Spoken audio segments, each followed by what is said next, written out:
害哦，甚至要求。我想伫这几天内底，咱不仅是无互婚姻纳税，而且咱一直争取公义吼。简单讲，将近得到国会公民监督联盟甲口袋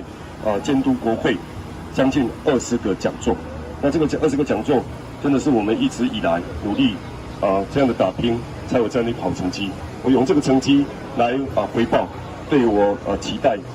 要求的这些乡亲。所以今天看到这么多这些妈妈来，坦白讲，我实在感觉是真感动哦。当然，那某一个程度伊这个感慨哦，因为小英之前3年优秀，建国清楚这届内底有一定的成绩。这个成绩我相信大家更清楚。高天这里国土3号的车道，交通部长、行政院长也正式答应我们。然后149甲线在前2天也正式动工，这都是在上届县长跟我们共同努力争取之下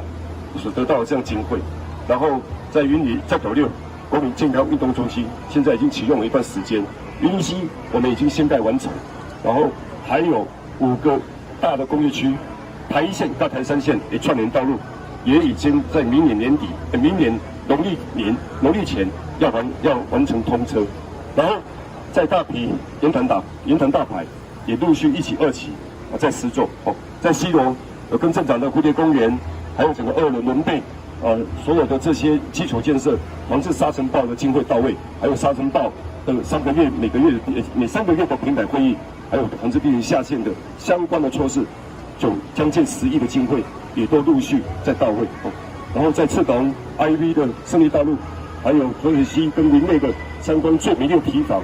也已经阶段性的完成。现在我们要继续延续下去，创造人民更好的空间。这些都不是刚去国际，这些都已经有完成，也陆续完成，也持续在加码。感谢中央政府有前瞻的基础建设，我们今天云林这上关，在当得到这相关的这个补助。我想这是建国甲咱这行政区行政长甲所有议员代表，大家还佫传一场来共同的拍拼。所以才会当伫外选区这9份的内底，包含拄岛南佫无着扩展，甚至南华环的失去，都已经是到一个阶段了对。所以咱希望会当佫继续争取的，咱希望不只是安尼，硬体基础有这个抗战，我们希望前瞻还有更多的经费挹注下来。所以包含斗六的立体化，在把后传部长调下的时候，也已经在今年7月完成规划。我们未来就是要实质争取到这个建设的经费将近100多亿，还有小英总统也正式答应我们，在云林设置统筹研究，甚至有实物的国家级高龄医疗健康福祉中心，要设在我们云林，这是对全国的老人的照顾最直接、最有效，甚至提高云林医疗最棒的一个方法。